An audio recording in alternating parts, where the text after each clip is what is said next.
Eu gostaria que os irmãos abrissem a Bíblia em Mateus capítulo 7, versículo 11. Então nós vamos trabalhar 3 figuras, mas nós vamos interpretar Mateus capítulo 7, versículo 11. Então, para nós conseguirmos interpretar isso que Cristo quis passar à multidão, e nós temos que lembrar que tudo que Jesus dizia à multidão era por parábolas. Então nós temos que descobrir dentro daquilo que Cristo pronunciou à multidão, que tipo de parábola, a que ele estava se referindo.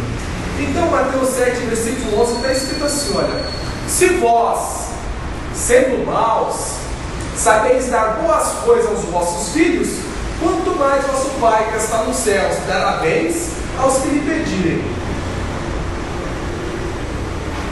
Com quem Jesus está falando aqui?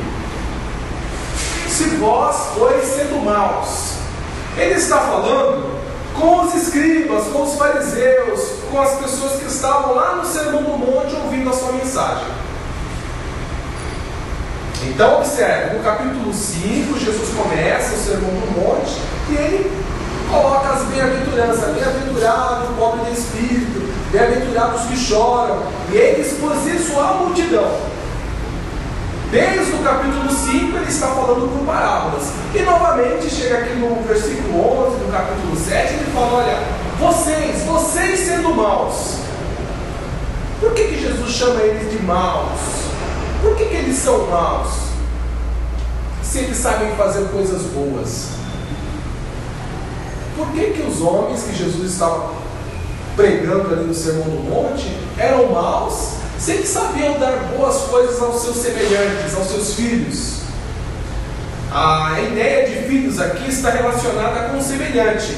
O fariseu não dava somente pão para o seu filho. Se o seu vizinho chegasse e pedisse pão, ele não ia dar uma víbora. Ele, como um bom religioso, como um seguidor de Abraão, ele não ia dar uma víbora na mão de qualquer um que lhe pedisse pão. Só que Jesus está demonstrando: olha, vocês fazem coisas boas, no entanto, vocês são maus. Então nós temos que identificar por que os homens são maus. Por que o homem é mau?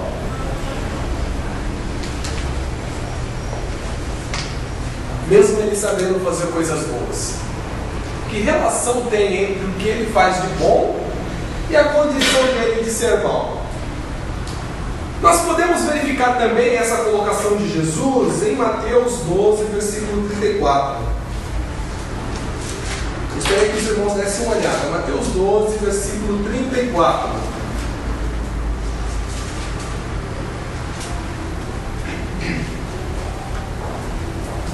Raça de víboras, como podeis vós dizer boas coisas sendo maus? Como é possível isso? Vocês sendo maus dizer boas coisas. Nós acabamos de ler que, olha, vocês sendo maus, vocês sabem fazer boas coisas. Agora Jesus está colocando o quê? Vocês sendo maus, como podeis dizer boas coisas? Como pode sair algo de bom da boca de vocês?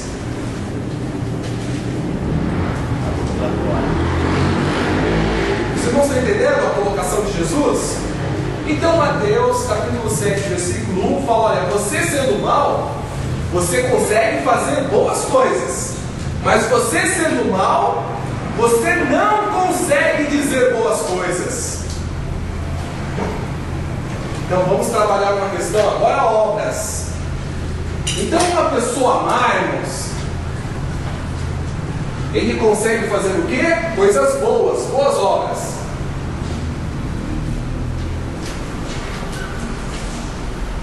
Uma pessoa sendo má, ela pode até fazer boas obras. Nós temos aí dentro da humanidade inúmeras pessoas que fazem caridade, e nem por isso elas são boas diante de Deus. Jesus colocou: fariseus, vocês sendo maus sabeis dar boas dádivas.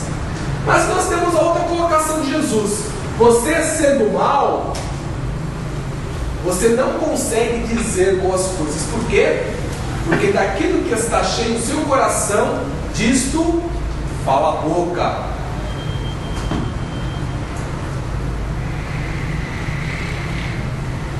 Então a pessoa, quando ela é má, ela pode até fazer boas coisas, só que ela não consegue falar o bem, ela só fala o mal. Então nós temos que comparar essas duas frases colocadas por Jesus, Mateus 7:11 e Mateus 12:34. Agora nós vamos dar uma lida em outro versículo, Mateus 16, versículo 4. Gostaria que os irmãos abrissem a Bíblia, Mateus 16, 4.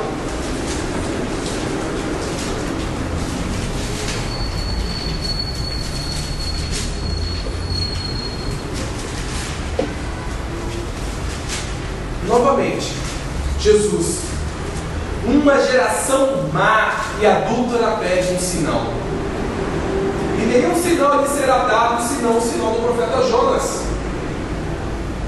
Quem que estava pedindo um sinal para Jesus? Os fariseus. Os fariseus. E o que os fariseus eram? Uma geração má. Puxa, agora nós começamos a chegar em um denominador. Por que eles são maus? Por causa da geração deles. Geração. Uma geração má. Eles foram gerados do mal. É a geração deles que comprometeu a natureza deles. Então nós temos: o mal está relacionado com a geração, e todos aqueles que são gerados do mal, ele pode até fazer coisas boas, mas ele não consegue falar coisas boas.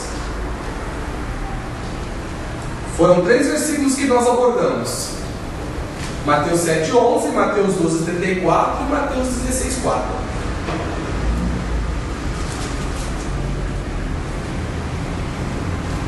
Os irmãos chegaram numa compreensão dessas figuras relacionada ao mal?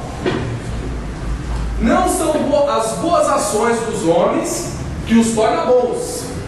As boas ações dos homens não tem como torná-los bons diante de Deus. Se ele fazer um bom discurso, um discurso humanista, se ele apregoar a paz entre os povos, se ele anunciar que nós temos que ser bons vizinhos, se ele falar que nós não podemos cometer crimes, ele está falando coisas boas, mas isso não significa que ele está falando o bem. É por isso que nós precisamos interpretar essas figuras, para que nós possamos entender por que Jesus classifica esses homens de maus, por que a geração deles é más, por que eles podem fazer boas coisas, por que eles não podem falar o bem, e eles são maus.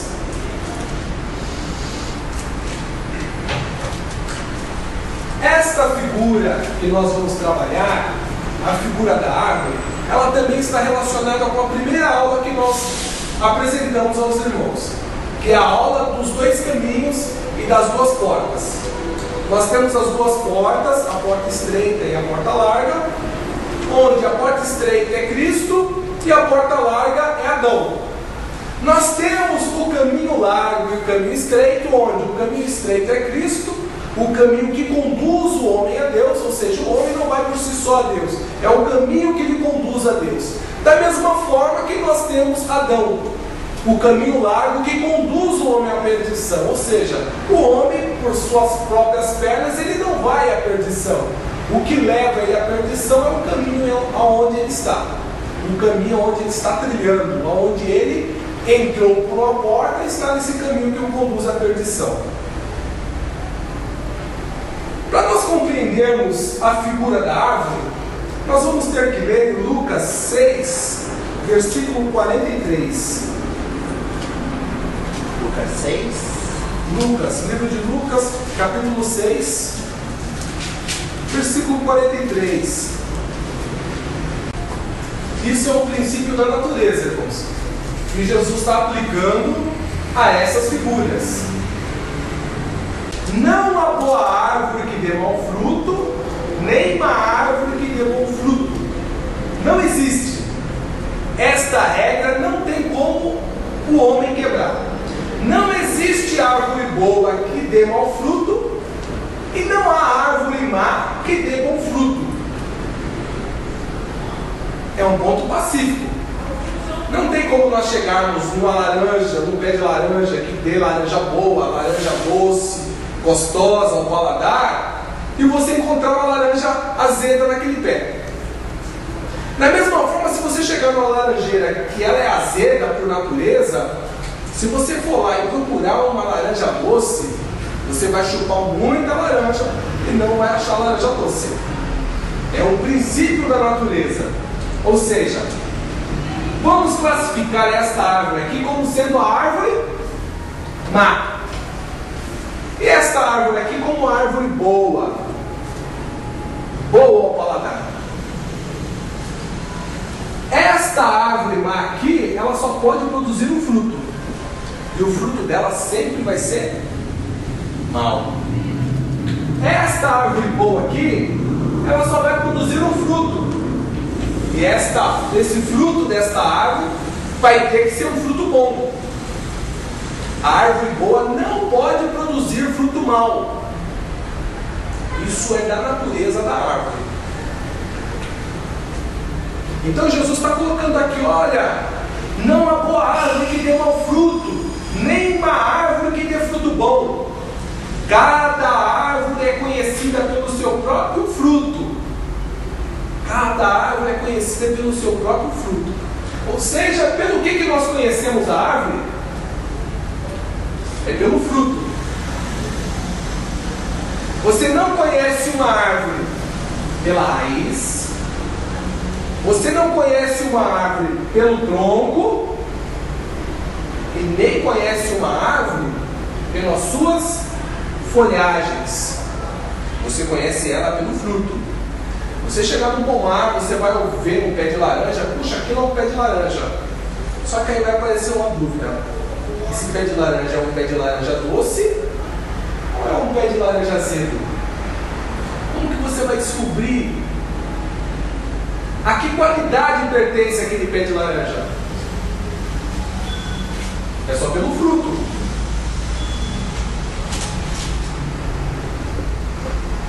Então, Jesus, quando coloca essas figuras, é para que nós prestemos atenção nessas figuras. É que nós vivemos num mundo hoje rodeado de tecnologia, computador, laptop. Nossa linguagem hoje é outra. Só que Jesus estava falando com um povo mesmo na cidade, que o seu contexto era agrário. Eles viviam próximo da terra, eles conheciam as estações do ano, olhavam para as árvores, olha, está para produzir fruto, olha, aquela árvore ela está florescendo, olha, é outono, olha, está chegando o inverno. Por quê? Eles observavam a natureza à sua volta.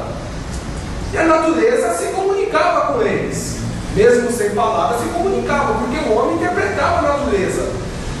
Então Jesus utiliza como figura coisas que estavam próximas às pessoas. Então ele vai comparar o homem ao quê? A uma árvore.